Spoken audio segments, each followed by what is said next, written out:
విద్యార్థులందరికీ ఆంధ్రప్రదేశ్ ప్రభుత్వం commissionerate of కొలీజియేట్ education వారు సమర్పించు లర్నింగ్ మేనేజ్మెంట్ సిస్టమ్కి స్వాగతం.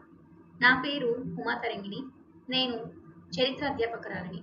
ఈ క్లాస్లో మనం మొఘలుల యొక్క వాస్తు శిల్ప కళలను గురించి తెలుసుకుందాం. మధ్యయుగ భారతదేశ చరిత్రలో సుప్రసిద్ధులు మొఘల్ పాలకులు. సో వీరు భారతదేశాన్ని 300 సంవత్సరాలకి పైగా పాలించారు. అయితే వీరు తమ పాలనా కాలంలో పరిపాలనా సంస్కరణలకి ఎంత ప్రాధాన్యత ఇచ్చారో అదే విధంగా పరిపాలనతో పాటు సారస్వత సాహిత్య అభివృద్ధికి కూడా అంతే ప్రాధాన్యత ఇచ్చారని చెప్పవచ్చు. కాబట్టి వారి ఆధ్వర్యంలో వాస్తుశిల్ప కళ అనేది ఎలా అభివృద్ధి చెందింది అనేది ఖచ్చితంగా మనం తెలుసుకోవాలి. ఈ టాపిక్ ఏదైతే ఉందో ఇది అకాడమిక్ పాయింట్ ఆఫ్ వ్యూలోనే కాకుండా కాంపిటేటివ్ ఎగ్జామ్స్ పరంగా కూడా విద్యార్థులు కొంచెం ఫోకస్ చేయాలి. అయితే విద్యార్థులు ఈ అంశాన్ని చదవడం వల్ల ఏం నేర్చుకుంటారు అనేది కనుక చూసుకున్నట్లయితే ముందుగా మొఘలుల కాలం నాటి వివిధ కట్టడాలను గురించి తెలుసుకుంటారు. అలాగే వారి యొక్క కట్టడాలలో ఎలాంటి శిల్ప శైలిని అనుసరించారు అనే విషయాన్ని తెలుసుకోవటం జరుగుతుంది. మొఘల్ పాలకులు కట్టడాలకు ఎంత ప్రాధాన్యత ఇచ్చారు అనే విషయం అర్థమవుతుంది.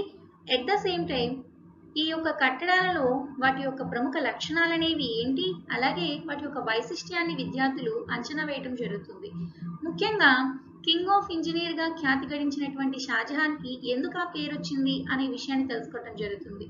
ఫైనల్లీ కట్టడాలు అనేవి చరిత్ర నిర్మాణంలో ఎంత ప్రాధాన్యత వహిస్తాయి అనేది విద్యార్థులు అర్థం చేసుకోవటం జరుగుతుంది. సో కాబట్టి మనం ఇక్కడ వాస్తు కళలను తెలుసుకోవడానికన్నా ముందు, అంటే మొఘలుల కాలం నాటి వివిధ కట్టడాలను గురించి తెలుసుకోవడానికన్నా ముందు ఆ కట్టడాలలో వీరు ఉపయోగించినటువంటి లక్షణాలు అంటే శిల్పకళా శైలి గురించి ఖచ్చితంగా మనం తెలుసుకోవాలి. అంటే ప్రధానంగా అందులో ఉన్నటువంటి ప్రధాన లక్షణాలు అంటే శైలి వాళ్ళు ఏదైతే యూజ్ చేశారో ఆ లక్షణాలను ముందుగా మనం తెలుసుకోవాలి. అది తెలుసుకున్నట్లయితే ఆ కట్టడాలు చూసేటప్పుడు మనం ఈజీగా అర్థం చేసుకోవడం అనేది జరుగుతుంది. కాబట్టి ముందుగా చూసినట్లయితే ఆర్చ్, డోమ్ల వంటి నిర్మాణం. ఈ ఆర్చ్, డోమ్ల వంటి నిర్మాణం ఏదైతే ఉన్నాయో ఈ కనిపిస్తుంది కదా, అది డోమ్, అలాగే ఆర్చ్. సో ఈ నిర్మాణాలు ఏవైతే ఉన్నాయో ముస్లిం యొక్క నిర్మాణాలలో ఇవి ప్రధాన ఆకర్షణలు. అంటే ముస్లిమ్స్ నిర్మాణం అంటేనే మనకు అక్కడ డోమ్స్, ఆర్చ్లు అనేవి ఖచ్చితంగా కనిపిస్తాయి. సో దాన్ని వీళ్ళు కొనసాగించారు. అలాగే ఇండో ఇరానియన్ పద్ధతిని ఉపయోగించడం అనేది జరిగింది. ఇండో ఇరానియన్ పద్ధతి ఏంటంటే వీరికి తెలిసినటువంటి విదేశీ శైలిని స్థానిక సంస్కృతితో మిళితం చేసి కొత్త శైలిని రూపొందించడం అనేది జరిగింది. దానిని ఇండో ఇరానియన్ శైలి అని అంటారు. వీరికి తెలిసినటువంటి తుర్కీ, పారసీక శైలిని ఆ శైలి సంస్కృతిని స్థానిక అంటే బెంగాలీ, గుజరాతీ, రాజస్థానీ ఆ సంస్కృతులతో వీళ్ళు మమేకం చేసి ఒక నూతన సంస్కృతికి తెరతీయడం అనేది జరిగింది. అదే ఇండో ఇరానియన్ శైలి. అలాగే నెక్స్ట్ చూసుకున్నట్లయితే వాటర్ ఫౌంటైన్స్.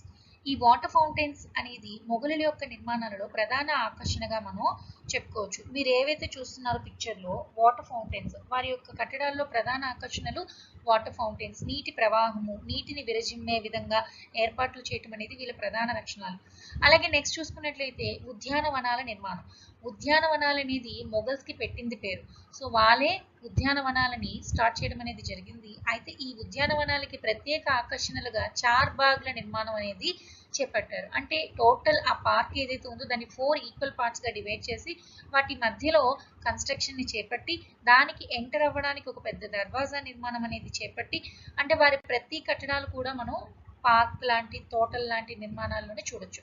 సో ఈ మధ్యలో ఈ 4 ఈక్వల్ పార్ట్స్ ఏవైతే ఉన్నాయో వాటి మధ్యలో వాటర్ ఫ్లో ఏ విధంగా వాటర్ ఫౌంటైన్స్ కి నిర్మాణాలను చేపట్టడం అనేది మనం చూస్తాం అన్నమాట.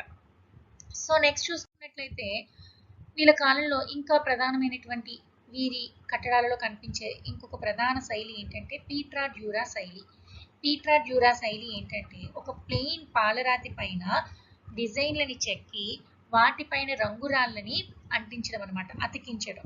సో అలా రంగురాళ్ళని ఏదైతే అతికించే పద్ధతి అండ్ ఆ డిజైన్స్ ఏవైతే చేయటం, ప్యూర్ ప్లెయిన్ పాలరాతిని వివిధ రకాలైనటువంటి ఆకృతులలో మలచి దానిపైన ఆ యొక్క రంగురాళ్ళని అమర్చటం అనేది పీట్రా డ్యూరా శైలి కింద చెప్పడం జరుగుతుంది. సో ఈ పీట్రా డ్యూరా శైలి రాజస్థానీ నుంచి తీసుకోవటం జరిగింది. దాన్ని ఇంకా వాళ్ళు కొత్తగా ఇంకొంచెం డెవలప్మెంట్స్ తీసుకొచ్చి ఒక పీట్రా డ్యూరా ఒక పరిపూర్ణతను తీసుకురావడం అనేది జరిగింది. సో ఇందులో ఎక్కువగా పువ్వులు, తీగల వంటి నిర్మాణాన్ని చెక్కడం అనేది మనం చూస్తాం. నెక్స్ట్ వచ్చేసరికి ఒక రిచ్నెస్ అనేది వీళ్ళ యొక్క కట్టడాల్లో మనకు ఖచ్చితంగా కనిపిస్తుంది. సో అందుకే వీళ్ళు విలాసవంతమైనటువంటి శిల్ప కళాకృతుల్ని చెక్కించడం అనేది జరిగింది. అవి ఇప్పుడు మీరు ఏదైతే చూస్తున్నారో దివానీ కాస్ లోపల ఉండేటటువంటి ఈ యొక్క నిర్మాణం ఏదైతే ఉందో అత్యద్భుతమైనటువంటి వారి యొక్క ఆలోచన రీతికి కానీ వారి యొక్క నిర్మాణాలపై ఆసక్తిని కానీ అలాగే మొఘల్స్ యొక్క దర్పాన్ని వాళ్ళ యొక్క రిచ్నెస్ని మనకి కనిపించేలాగా చేస్తుంది అనమాట. సో అంత విలాసవంతమైనటువంటి శిల్ప కళాకృతులని నిర్మించటం వీరికి మెయిన్ వీరు దానికి ప్రాధాన్యత ఇచ్చారని మనం చెప్పుకోవచ్చు. సో నెక్స్ట్ చూసుకున్నట్లయితే వీరి నిర్మాణాల్లో అత్యధికంగా ఎరుపు, తెలుపు, నలుపు రాతులని ఉపయోగించారు. అంతవరకు ఢిల్లీ సుల్తాన్ల కాలం నాటి కట్టడాలకి మొఘలుల కట్టడాలకి ప్రధానమైనటువంటి తేడా ఏంటి అని అంటే కలర్ఫుల్గా కట్టడాలని కన్స్ట్రక్ట్ చేయడం. అందుకు వారు వివిధ రకాలైనటువంటి రాళ్ళని ఉపయోగించడం అనేది చూస్తాం. నెక్స్ట్ సుందరమైనటువంటి స్తంభాల నిర్మాణం అనేది ఏదైతే ఉందో సో ఈ సన్నని నాజూకైనటువంటి స్తంభాల నిర్మాణం ఏదైతే ఉందో దాన్ని వీళ్ళు గుజరాత్ సంస్కృతి నుంచి తీసుకోవడం జరిగింది. సో దానికి వీళ్ళు ఇస్లామిక్ శైలిలో ఇరానియన్ శైలిలో జోడించినటువంటి ఆర్చ్లు ఏవైతే ఉన్నాయో సో ఈ ఆర్చ్లకి ఈ యొక్క స్తంభాలని జోడించడం. అలాగే ఇక్కడ మీరు ఏదైతే చూస్తున్నారో అవి పెవిలియాన్స్ అనమాట. సో ఈ చిన్న చిన్న షెడ్స్ లాంటివి పైన ఈ పెవిలియాన్స్ని ఏర్పాటు చేయటం, అలాగే బ్రాకెట్ల వంటి నిర్మాణం చేయటం, ఇవన్నీ కూడా వాళ్ళ ఆర్కిటెక్చర్లో ప్రధానమైనటువంటి లక్షణాలుగా మనం చెప్పుకోవచ్చు. బ్రాకెట్ల వంటి నిర్మాణం ఏదైతే ఉందో ఈ బ్రాకెట్ల వంటి నిర్మాణం అనేది ప్రధాన లక్షణం కింద మనం చెప్పుకోవచ్చు. అలాగే వీళ్ళ యొక్క కట్టడాలలో గోడల పైన కొన్ని దగ్గరలో పశుపక్షాదులు, జంతుజాలాలు వాటి యొక్క చిత్రాన్ని కూడా చూడడం జరుగుతుంది. సో ప్రధానంగా ఇప్పుడు మొఘలుల కాలం నాటి వాస్తు శిల్ప కళలు అంటే వాళ్ళ కాలంలో నిర్మించబడినటువంటి వివిధ కట్టడాల గురించి తెలుసుకుందాం. అందులో బాబర్ భారతదేశంలో మొఘల్ సామ్రాజ్య స్థాపకుడిగా మనం చెప్పుకోవచ్చు. సో బాబర్ కేవలం 4 సంవత్సరాలే పరిపాలనలో ఉన్నప్పటికీ ఆయన కొన్ని నిర్మాణాలు చేపట్టారు. అందులో ముఖ్యమైనవి చూసుకున్నట్లయితే కాబూలీబాగ్ మసీద్, అలాగే సంబాల్లోని మసీద్, అలాగే బాబ్రీ మసీద్, ఈ 3 బాగా ఫేమస్. సో అందులో మనం కొన్నింటిని తెలుసుకుందాం. ఒకటి కాబూలీబాగ్ మసీద్. ఈ కాబూలీబాగ్ మసీద్ అనేది ఎక్కడ ఉంది అని అంటే పానిపట్టులో ఉంది. బాబర్ భారతదేశంలో తను సాధించినటువంటి పానిపట్టు విజయానికి చిహ్నంగా పానిపట్టులో ఈ మసీదుని నిర్మించడం జరిగింది. మరి దీనికి కాబూలీబాగ్ అని ఎందుకు పేరు వచ్చింది? బికాస్ బాబర్ తన భార్య పేరు మీదుగా దీనికి కాబూలీబాగ్ అని పేరు పెట్టడం జరిగింది. తన భార్య అయినటువంటి కాబూలీ బేగం పేరు మీదుగా ఈ యొక్క నిర్మాణానికి కాబూలీబాగ్ మసీద్ అని పేరు రావడం జరిగింది. సో దీన్ని ఇస్లామిక్ శైలిలో కన్స్ట్రక్ట్ చేయడం అనేది జరిగింది. పూర్తిగా ఇక్కడ ముస్లిం పద్ధతుల్లోనే నిర్మాణం అనేది చేపట్టారు. సో ఇక్కడ మీరు చూసినట్లయితే వాటర్ ఫౌంటైన్ కి తగిన ఏర్పాట్లు కూడా మనకి కనిపిస్తాయి. సో అంటే వీళ్ళు వాటర్ ఫౌంటైన్స్ కి ఎంత ఇంపార్టెన్స్ ఇస్తారో అర్థమవుతుంది. అలాగే నెక్స్ట్ చూసుకున్నట్లయితే బాబ్రీ మసీద్. సో ఈ బాబ్రీ మసీద్ అనేది 1527లో ఈ నిర్మాణం చేపట్టడం జరిగింది. సో దీన్ని బాబర్ యొక్క సేనాని అయినటువంటి మీర్ బకీ ఆధ్వర్యంలో ఈ యొక్క నిర్మాణం అనేది జరిగింది. సో దీంట్లో కూడా వీళ్ళు సుల్తాన్ల కాలం నాటి తుగ్లక్ల శైలిని వీళ్ళు కంటిన్యూ చేశారు. కొత్తగా ఈయన ఎటువంటి శైలిని ఇంట్రడ్యూస్ చేయడం అనేది జరగలేదు. సో అయితే నెక్స్ట్ బాబర్ తర్వాత హుమయూన్ వచ్చేసి ఆయన యొక్క పాలనా కాలంలో యుద్ధాల్లో నిమగ్నం అవడం వల్ల అంతగా ఎక్కువగా నిర్మాణాలపై కాన్సన్ట్రేట్ చేయడం జరగలేదు. అయినప్పటికీ ఆయన కేవలం కొన్ని నిర్మాణాలు చూడొచ్చు, అయితే అవి అవైలబుల్గా లేవు మనకి ఇప్పుడు ప్రస్తుతం. సో కొన్ని అందులో చూసుకున్నట్లయితే ఫతేబాద్లోని మసీదు, ఇది పంజాబ్లోని హిస్సార్ జిల్లాలో ఉంది. ఫతేబాద్లో ఉన్నటువంటి మసీదు. అలాగే దీన్ పన్హా అనే ఒక భవనాన్ని ఈయన నిర్మించదలిచాడు. బట్ అది జరగకముందే ఆయన తన రాజ్యాన్ని కోల్పోవటం అనేది జరిగింది. సో అలాగే నెక్స్ట్ చూసుకున్నట్లయితే షేర్షా. సో భారతదేశంలో తాత్కాలికంగా మొఘలులకి విరామం ఇచ్చి సూర్ సామ్రాజ్య స్థాపన చేసినటువంటి వ్యక్తి ఈయన. తన పాలనా కాలంలో అనేకమైనటువంటి పాలనా సంస్థలను ప్రవేశపెడుతూ ఎట్ ద సేమ్ టైం భవనాలపై అంటే వాస్తు శిల్పకళకి కూడా ఈయన ప్రాధాన్యత ఇవ్వడం జరిగింది. సో ఈయన యొక్క వాస్తు శిల్ప కళలలో ఈయన ఇంట్రడ్యూస్ చేసినటువంటి అంటే ఈయన కంటిన్యూ చేసినటువంటిది ఏంటి అంటే ఇండో ఇస్లామిక్ శైలి. సో ఈయన ఇస్లామిక్ అంటే హిందూ అలాగే ఇస్లామిక్ శైలి యొక్క మిశ్రమంతో ఏర్పడినటువంటి నిర్మాణమే ఇండో ఇస్లామిక్ పద్ధతి అని అంటారు. సో ఆ పద్ధతుల్లోనే నిర్మాణాలు చేపట్టడం జరిగింది. అందులో ముఖ్యంగా పురాణా కిలా, అలాగే షేర్షా సమాధి, అలాగే రోహ్టాస్ దుర్గం చూడొచ్చు. ముందుగా పురాణాఖిల అనేది ఏదైతే ఉందో ఇది ఢిల్లీలో నిర్మించినటువంటి నిర్మాణం. ఇది ఒక దుర్భేద్యమైనటువంటి కోట. దీనికి కిలా కోహనా అని కూడా పిలుస్తారు. దీన్ని షేర్గర్ అని, షేర్ కోట అని కూడా పిలుస్తారు. సో ఇది అత్యంత దుర్భేద్యమైనటువంటి దుర్గం కింద మనం చెప్పొచ్చు. సో ఇది ఎంతో అత్యద్భుతంగా ఆయన దీన్ని నిర్మించారు. ఇందులో ఆయన ఎరుపు తెలుపు రాతిని కూడా ఉపయోగించారు. అండ్ ఇదంతా కూడా ఇసుక రాతితో నిర్మించడం అనేది జరిగింది. అలాగే ఇందులో కిలాయి కోహనా అనే మసీదు కూడా మనం చూస్తాం. కిలాయి కోహనా అనే మసీదుని కూడా మనం చూస్తాం. నెక్స్ట్ ఆయన నిర్మాణాల్లో తలమానికం ఏంటి అని అంటే శేష నిర్మించుకున్నటువంటి సమాధి. సో ఆయన స్వయంగా నిర్మించుకున్నటువంటి సమాధి శేష సమాధి. ఇది సస్రాంలో ఉంది. సో ఇది సమాధి ఇరాన్ అంటే ఇస్లామిక్ శైలిలో నిర్మించినప్పటికీ దీంట్లో ఈయన చేసినటువంటి ఇంప్రూవ్మెంట్ ఏంటి అని అంటే ఒక ట్యాంక్ మధ్యలో అంటే సరస్సు లాంటి ఒక చిన్న కొలను మధ్యలో ఈ యొక్క సమాధి నిర్మాణం చేపట్టడం అనమాట. ఇది ఎంతో అత్యద్భుతంగా చేపట్టడం జరిగింది. ఇది అష్టభుజి ఆకృతిలో ఈ యొక్క సమాధిని మనం ఈ యొక్క నిర్మాణాన్ని మనం చూడొచ్చు. అష్టభుజి ఆకృతిలో ఈ యొక్క మెట్ల వంటి నిర్మాణం, అలాగే అష్టభుజి ఆకృతిలో, అలాగే 3 అంతస్తులతో ఈ యొక్క నిర్మాణం ఏదైతే ఉందో, అలాగే యూజ్ చేసినటువంటి పెవిలియాన్స్ కానీ ఈ యొక్క ఇంటీరియర్ డిజైన్స్ ఏవైతే ఉన్నాయో ఇవన్నీ కూడా ఎంతో అత్యద్భుతంగా ఈ యొక్క నిర్మాణాన్ని అయినా చేపట్టారు అని మనకి అర్థమవుతుంది. దీని యొక్క ప్రధాన శిల్పి వచ్చేసి మీర్ మహమ్మద్ అలీ ఖాన్. దీని ప్రధాన శిల్పి ఎవరు? మీర్ మహమ్మద్ అలీ ఖాన్. సో నెక్స్ట్ వచ్చేసి ఆయన రోహ్టాస్ దుర్గం అనేది చాలా ఫేమస్ గా చెప్పుకోవచ్చు. ఆయన కాలం నాటి కట్టడాల్లో రోహ్టాస్ దుర్గం ముఖ్యమైనది. సో ఇది అత్యంత దుర్భేద్యమైనటువంటి దుర్గం మనకి చూడగానే తెలుస్తుంది. సో ఇది పాకిస్తాన్ లో నిర్మించినటువంటిది. ఇది గొక్కరులు పోతహార్లు అనే తెగవారిని అణుచుటకు ఉద్దేశించి నిర్మించినటువంటి కట్టడం. అలాగే నెక్స్ట్ చూసుకున్నట్లయితే మొఘలుల యొక్క వాస్తు శిల్ప కళ ఒక ఉన్నత స్థితికి చేరుకుంది. అండ్ నూతన పద్ధతులు వీటన్నిటిని అలవర్చుకొని ఒక నూతన శిల్పకళ యుగారంభానికి నాంది పలికినటువంటి కాలం అక్బర్ కాలం అని చెప్పొచ్చు. సో అక్బర్ అనేకమైనటువంటి సంస్కరణలతో పాటు వాస్తు శిల్ప కళలని కూడా ప్రాధాన్యత ఇవ్వడం అనేది జరిగింది. ఈయన కాలం నాటి వివిధ కట్టడాలు చూసుకున్నట్లయితే హుమయూన్ సమాధి, అలాగే ఆగ్రా కోటని అనేక నిర్మాణాల సమూహంగా చెప్పుకోవచ్చు. అందులో ముఖ్యమైనవి జహంగీర్ మహల్, దివానీ ఖాస్. అలాగే నెక్స్ట్ లాహోర్ కోట, అలహాబాద్ కోట కూడా ఈయన కాలంలోనే నిర్మించారు. అలాగే ఈయన ఒక రాజధాని నగరాన్ని కూడా నిర్మించడం జరిగింది. అదే సిక్రీ. దీన్నే ఫతేపూర్ సిక్రీ అని కూడా అంటారు. సో ఈ ఫతేపూర్ సిక్రీలోనే చాలా నిర్మాణాలు నిర్మించారు. అవి ఏంటో చూసుకున్నట్లయితే జోధ్బాయ్ మహల్, బీర్బల్ మహల్, దివానీ ఖాస్, అలాగే జామా మస్జిద్, మోతీ మసీద్, అలాగే పంచ్ మహల్. నెక్స్ట్ చూసుకున్నట్లయితే బులంద్ దర్వాజా. ఇలా చాలా నిర్మాణాలని మనం అక్బర్ కాలంలో కట్టించారని చెప్పచ్చు. అయితే వీటిలో హిందూ, జైన, బౌద్ధ ఆర్కిటెక్చర్ యొక్క అంటే ఆ యొక్క సంస్కృతిని కూడా ఆయన మిళితం చేసి నిర్మాణాలు చేపట్టడం అనేది మనం చూడొచ్చు. అవేంటో ఒకసారి పరిశీలిద్దాం. అలాగే ఇంకొకటి ఏంటంటే అక్బర్ తన పాలనా కాలంలో అంటే తాను బతికి ఉంటుండగానే తన సమాధిని స్టార్ట్ చేశారు.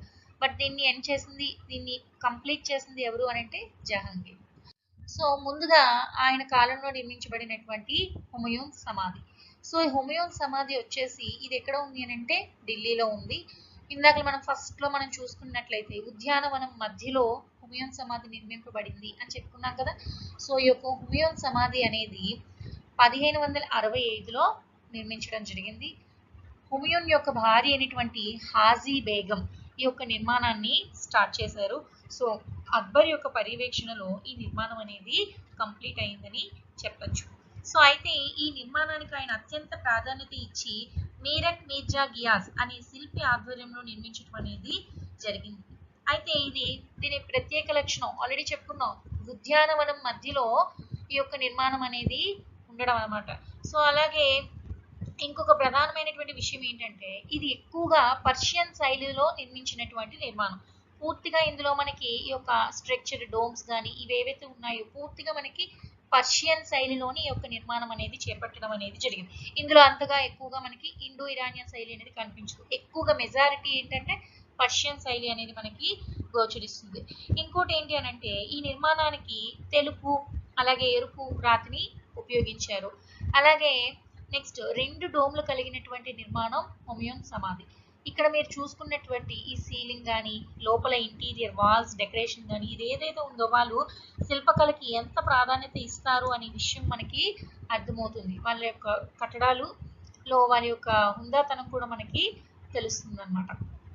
సో అలాగే ఈ యొక్క హుమయూన్ టోంబ్ వచ్చేసి దీనిని సమాధుల సమూహంగా కూడా చెప్పుకుంటారు. అత్యధిక సమాధులు కలిగినటువంటి సమాధి ఏది అని అంటే హుమయూన్ సమాధి.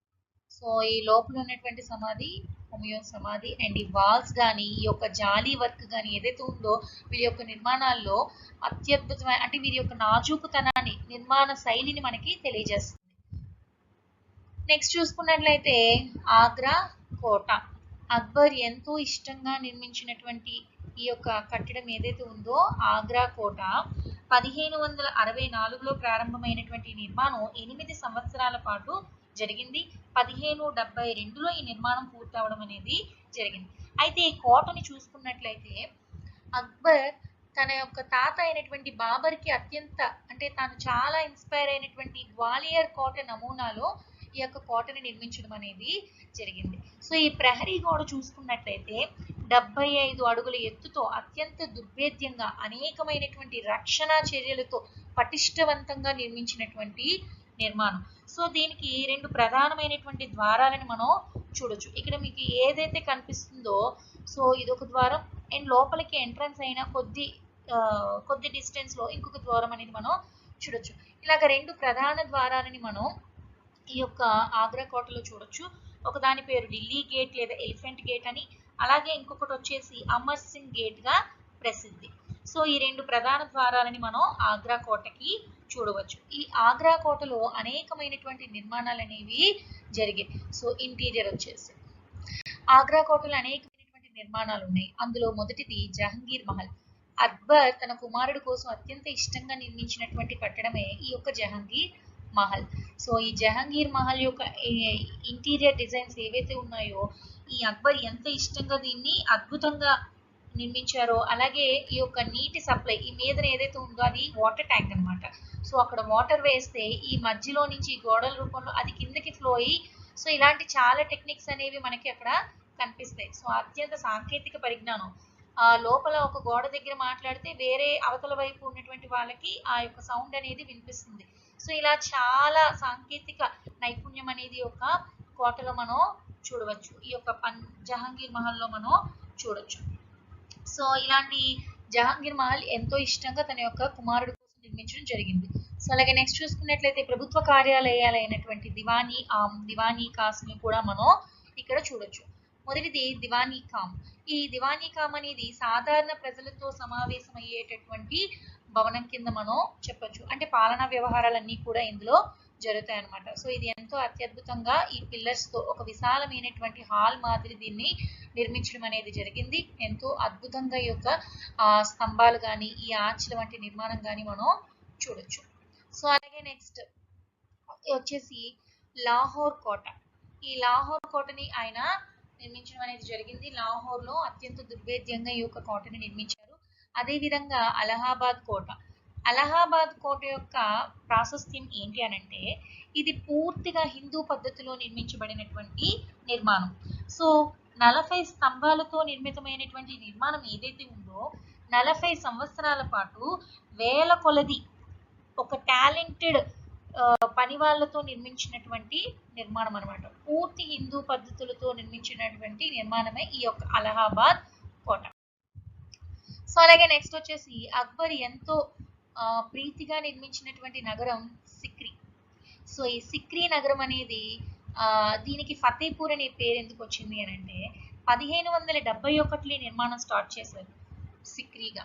అయితే ఇది 1572లో ఫతేపూర్ సిక్రీగా కన్వర్ట్ అయింది. దానికి ఆ పేరు పెట్టింది అక్బర్.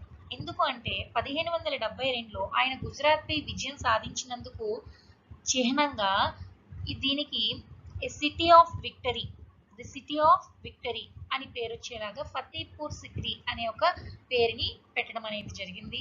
సో దీన్ని కనుక చూసుకున్నట్లయితే ద సిటీ ఆఫ్ విక్టరీగా దీన్ని పిలుస్తారు.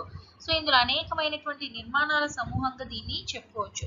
అయితే ఈ ఫతేపూర్ సిక్రీ ఎక్కడ లొకేట్ అయి ఉంది అని అంటే ఆగ్రాకి పశ్చిమాన 36 కిలోమీటర్ల డిస్టెన్స్లో ఈ యొక్క ఫతేపూర్ సిక్రీని నిర్మించడం అనేది మనం చూస్తాం. జహంగీర్ తన యొక్క గ్రంథంలో ఈ యొక్క ఫతేపూర్ సిక్రీ గురించి ఏం పేర్కొన్నాడంటే కొండలతో గుట్టలతో పూర్తిగా పశువులు అంటే మృగాలతో నిర్మితమైనటువంటి నిర్మాణం ఏదైతే ఉందో సో కొన్ని సంవత్సరాలలోనే విత్ ఇన్ షార్ట్ పీరియడ్లో అత్యంత సుందరంగా కోటలతో ఉద్యానవనాలతో సంతోషాలు విరజిమ్మే ప్రాసాదాలతో ఒక పూర్తిగా దీని యొక్క ప్లేస్ తాలూకా తీరినే మార్చడం అనేది జరిగింది. సో అంత గొప్ప నగరాన్ని మా తండ్రి నిర్మించారు అని చెప్పి ఆయన ఎంతో గొప్పగా గ్రంథంలో పేర్కొనడం అనేది జరిగింది. ఇందులో అనేక నిర్మాణాలని మనం చూడొచ్చు. ముందుగా చూసుకున్నట్లయితే నౌబత్ ఖానా. సో ఈ యొక్క సిటీలో ఎంటర్ అవ్వగానే మనకి ఒక సంగీత భవనం అనేది కనిపిస్తుంది. నౌబత్ ఖానా యాక్చువల్లీ ఇది విశ్రాంతి మందిరంగా కూడా ఉపయోగించేవాళ్ళు. అలాగే నెక్స్ట్ వచ్చేసరికి జోధ్బాయ్ మహల్. తన యొక్క భార్య అయినటువంటి జోధ్బాయ్ మరియము జమానీ. సో జోధ్బాయ్ కోసం నిర్మించినటువంటి నిర్మాణమే ఈ యొక్క జోధ్బాయ్ ప్యాలెస్. సో ఎంతో అద్భుతమైనటువంటి స్తంభాలతో ఈ ఆర్చ్ల వంటి నిర్మాణం హిందూ కళ ఉట్టిపడేలాగా సో ఈ శిల్పకళ ఏదైతే ఉందో ఎరుపు రాతితో దీన్ని నిర్మించడం అనేది జరిగింది. సో అలాగే నెక్స్ట్ వచ్చేసరికి బీర్బల్ ప్యాలెస్. సో ఈ బీర్బల్ ప్యాలెస్ ని కొన్ని సందర్భాల్లో ప్రభుత్వ కార్యాలయాలుగా అంటే మీటింగ్స్ కోసం కూడా యూజ్ చేసేవాళ్ళు. సో బీర్బల్ ప్యాలెస్ అనే దాన్ని నిర్మించడం అనేది మనం చూస్తాం. సో ఈ బీర్బల్ భవనాన్ని 1572లో కంప్లీట్ చేయడం అనేది జరిగింది. సో అలాగే నెక్స్ట్ చూసుకున్నట్లయితే ఇందులో మనం దివానీ కాస్. సో ఇందులో ఇంపార్టెంట్ అయినటువంటిది దివానీ కాస్. సో దివానీ కాస్ ఏంటి అని అంటే ఇందాక దివానియాం అంటే ఏంటని చెప్పుకున్నాం, పాలనాపరమైనటువంటి వ్యవహారాలు సామాన్య ప్రజలతో కలిపి చేసేటటువంటిది, సామాన్య ప్రజలకి ఎలో ఉండేటటువంటి భవనం, పాలనాపరమైనటువంటి వ్యవహారాలు చేపట్టేది దివానీ ఆమ్. అలాగే దివానీ కాస్ కూడా విదేశీ అతిథులకి అలాగే రాజ కుటుంబీకులు అలాగే ప్రత్యేకమైనటువంటి అఫీషియల్ మీటింగ్స్ ఏవైతే ఉన్నాయో అవన్నీ కూడా ఇందులో జరుగుతాయి అన్నమాట. సో ఇందులో అఫీషియల్స్ హైర్ అఫీషియల్స్ ఎవరైతే ఉన్నారో వాళ్ళతోని విదేశీలతో వీళ్ళందరితో అటెండ్ అయ్యేటటువంటి ఒక మీటింగ్ హాల్ కింద మనం దీన్ని చెప్పుకోవచ్చు. సో ఈ దివానీ కాస్లో ఉండేటటువంటి ప్రత్యేక ఆకర్షణ ఏంటి అని అంటే స్తంభ సింహాసనం, లోటస్ థ్రోన్ అనమాట. సో ఇది చూడడానికి తిరగవేసినటువంటి కలువ పువ్వు వలె మనకి కనిపిస్తుంది. సో ఈ కలువ పువ్వు మాదిరి ఏదైతే ఉందో సో ఇందులో ఈయన హెవీలీ బ్రాకెట్స్ ని యూజ్ చేయడం అనేది జరిగింది. మంచి శిల్పకళని ఉపయోగించారు. సో ఇది ఈ యొక్క భవనానికి మధ్యలో ఈ యొక్క స్తంభాన్ని నిర్మించారు. సో ఇది 3 కిలోమీటర్ల చుట్టుకొలతతో 3 అంచుల దట్టంగా బ్రాకెట్లని నిర్మాణం చేపట్టడం అనేది జరిగింది. ఇది విచ్చుకున్న కలువ పువ్వు తిరిగేస్తే ఎలా ఉంటుందో ఆ షేప్ లో మనకి కనిపిస్తుంది. ఈ స్తంభ సింహాసనం అనేది ప్రత్యేక ఆకర్షణగా ఈ దివానీ కాస్ కి అని చెప్పుకోవచ్చు మనం. అలాగే నెక్స్ట్ చూసుకున్నట్లయితే వీళ్ళ కాలం నాటి ఇంకొక భవనం దఫ్తర్ ఖానా. దఫ్తర్ ఖానా అంటే రికార్డ్ భద్రపరచు ఒక ఆఫీస్ అనమాట. సో రికార్డ్ రూమ్ గా దీన్ని మనం చెప్పుకోవచ్చు. సో ఇక్కడ రికార్డ్స్ అన్నిటినీ కూడా భద్రపరిచేవాళ్ళు. అలాగే నెక్స్ట్ వచ్చేసరికి ఫతేపూర్ సిక్రీలో ఉన్నటువంటి అత్యంత ప్రసిద్ధి చెందినటువంటి నిర్మాణం ఏంటి అంటే షేక్ సలీం చిస్తీ సమాధి. ఈ షేక్ సలీం చిస్తీ టోంబ్, షేక్ సలీం చిస్తీ అనుగ్రహం మేరకే తనకు సలీం జన్మించాడని నమ్మకం కలిగినటువంటి వ్యక్తి అక్బర్. సో తను నమ్మినటువంటి ఈ యొక్క చిస్తీ గురువుని, చిస్తీ శాఖ గురువు ఎవరైతే ఉన్నారో షేక్ సలీం చిస్తీ, ఆయన యొక్క దర్గాని నిర్మించడం జరిగింది. ఈ టోంబ్ అనేది చాలా ఫేమస్. సో దీనికి పూర్తిగా పాలరాతిని ఉపయోగించడం జరిగింది. ఇంటీరియర్ వచ్చేసరికి ఎరుపు రాతితో దీన్ని నిర్మించారు. అలాగే ఇందులో ఎక్కువగా మనం జాలీ వర్క్ ని చూస్తాం. ఈ లోపల ఏదైతే ప్రదక్షిణాపదం ఏదైతే ఉందో సో అక్కడ ఎక్కువగా మనకి జాలీ వర్క్ అనేది కనిపిస్తుంది అనమాట. సో ఎంతో అత్యద్భుతమైనటువంటి ఈ యొక్క నిర్మాణం ఫతేపూర్ సిక్రీలో ఆకర్షణీయంగా మనం ఉంది అని చెప్పుకోవచ్చు. అలాగే 1571లో ఫతేపూర్ సిక్రీలో అక్బర్ మోతీ మస్జిద్ ని నిర్మించడం జరిగింది. అదేవిధంగా జామా మస్జిద్ కూడా ఇక్కడ మనం చూడొచ్చు. సో అలాగే నెక్స్ట్ చూసుకున్నట్లయితే ఆయన నిర్మాణాల్లో ఇంకొక ప్రధానమైనటువంటి నిర్మాణం పంచ్ మహల్. ఇది యాక్చువల్లీ బౌద్ధ విహార నమూనాలో నిర్మించినటువంటి కట్టడంగా చెప్పుకోవచ్చు. దీని యొక్క ప్రత్యేకత ఏంటి అని అంటే 176 స్తంభాలతో పైకి వెళ్తున్న కొద్దీ వాటి సంఖ్యను తగ్గిస్తూ చివరాఖరికి ఫైనల్లీ 4 స్తంభాలకి మాత్రమే పరిమితం అవుతుంది అనమాట. సో ఇలాంటి పంచమహల్ నిర్మాణం ఎంతో అద్భుతంగా బౌద్ధ నమూనా అంటే బౌద్ధ నమూనాల యొక్క నిర్మాణాన్ని చేపట్టడం అనేది జరిగింది. సో అంటే ఆయన అన్నింటికి కూడా ప్రయారిటీ ఇచ్చి అన్ని రకాలైనటువంటి లక్షణాలని కూడా గ్యాదర్ చేసి తమ యొక్క నిర్మాణంలో ఆపాదించినట్లు మనకి తెలుస్తుంది. సో ఈ ఫైనల్లీ ఏదైతే ఛత్రం ఉందో ఈ 4 స్తంభాలపై ఉండేటటువంటి ఈ ఫైనల్లీ ఛత్రం, సో ఇది లోకల్ హారమ్ రాజపుత్ర స్త్రీలు ఎవరైతే ఉన్నారో మొఘలుల ప్రధాన రాజపుత్ర అంతఃపుర స్త్రీల కోసం నిర్మించినటువంటి భవనం అనమాట. సో ఇక్కడ అనేకమైనటువంటి వేడుకలు వినోదాలు కోసం దీనిని ఉపయోగించుకునే వాళ్ళు. సో ఈ రకంగా పంచ్మహల్ అనేది అత్యంత ప్రసిద్ధి చెందినటువంటి నిర్మాణం. నెక్స్ట్ అక్బర్ యొక్క నిర్మాణాలలో తలమానికం and one of the greatest monument ఏది అని అంటే బులంద్ దర్వాజా. సో ఈ బులంద్ దర్వాజా ఏదైతే ఉందో ఫతేపూర్ సిక్రీలో ఉన్నటువంటి జామా మస్జిద్ కి దక్షిణ ద్వారమున ఈ యొక్క దర్వాజాని అమర్చటం అనేది మనం చూస్తాం. సో ఈ దర్వాజా అనేది అత్యంత ఎత్తైనటువంటి దర్వాజా. అర్ధచంద్రాకారపు డోమ్, ఇక్కడ మీరు ఏదైతే చూస్తున్నారో అర్ధచంద్రాకారపు డోమ్ అలాగే అతిపెద్ద ఆర్చ్ వంటి నిర్మాణాన్ని గోడలపై చెక్కినటువంటి దీని యొక్క శిల్పకళా రీతులు ఏవైతే ఉన్నాయో వీరి యొక్క శిల్పకళల్లో నాజూకుతనాన్ని మనకి చూపిస్తుంది అనమాట. అలాగే ఇది మొత్తం 176 అడుగుల ఎత్తుతో ఈ యొక్క నిర్మాణాన్ని చేపట్టడం జరిగింది. అత్యంత ఎత్తైన దర్వాజాగా పేరుగాంచినటువంటిది. దీన్ని ఎందుకు నిర్మించారు అంటే 1602 సంవత్సరంలో ఖాందేశ్ పై విజయానికి గుర్తుగా ది ఎడోర్ ఆఫ్ విక్టరీ బులంద్ దర్వాజా అంటే తన యొక్క విజయానికి చిహ్నంగా ఈ యొక్క డోర్ ఆఫ్ విక్టరీని నిర్మించడం అనేది జరిగింది. ఇది తెలుపు, నలుపు, ఎరుపు రాతిని ఉపయోగించినట్లు మనకి తెలుస్తుంది. సో అలాగే ఫైనల్లీ వచ్చేసి అక్బర్ తను బతికి ఉంటుండగానే తన యొక్క సమాధి నిర్మాణం చేపట్టుకోవడం జరిగింది. సో దీన్ని కంప్లీట్ చేసింది జహాంగీర్. ఇది కూడా బౌద్ధ విహార లక్షణాలతో నిర్మించడం అనేది జరిగింది. సో ఏది ఏమైనప్పటికీ కూడా అక్బర్ తన పాలనా కాలంలో నిర్మించినటువంటి అనేక కట్టడాలు ప్రపంచ వారసత్వ ప్రదేశాల కింద, ప్రపంచ వారసత్వ సంపద కింద గుర్తింపబడడం అనేది జరిగింది. సో అంటే మన భారతదేశ కీర్తిని ప్రపంచ నలుమూలలకి కూడా చాటి చెప్పడానికి వీరి యొక్క కట్టడాలు అనేవి కారణాలుగా మనం చెప్పుకోవచ్చు. సో వీరి కాలం నాటి అనేక కట్టడాలు యునెస్కోచే గుర్తింపబడ్డాయి. సో వీటి గురించి మనం ఖచ్చితంగా తెలుసుకోవాలి. ఈ అవకాశం ఇచ్చినందుకు కమిషనరేట్ ఆఫ్ కాలేజియేట్ ఎడ్యుకేషన్ వారికి నా యొక్క ధన్యవాదాలు.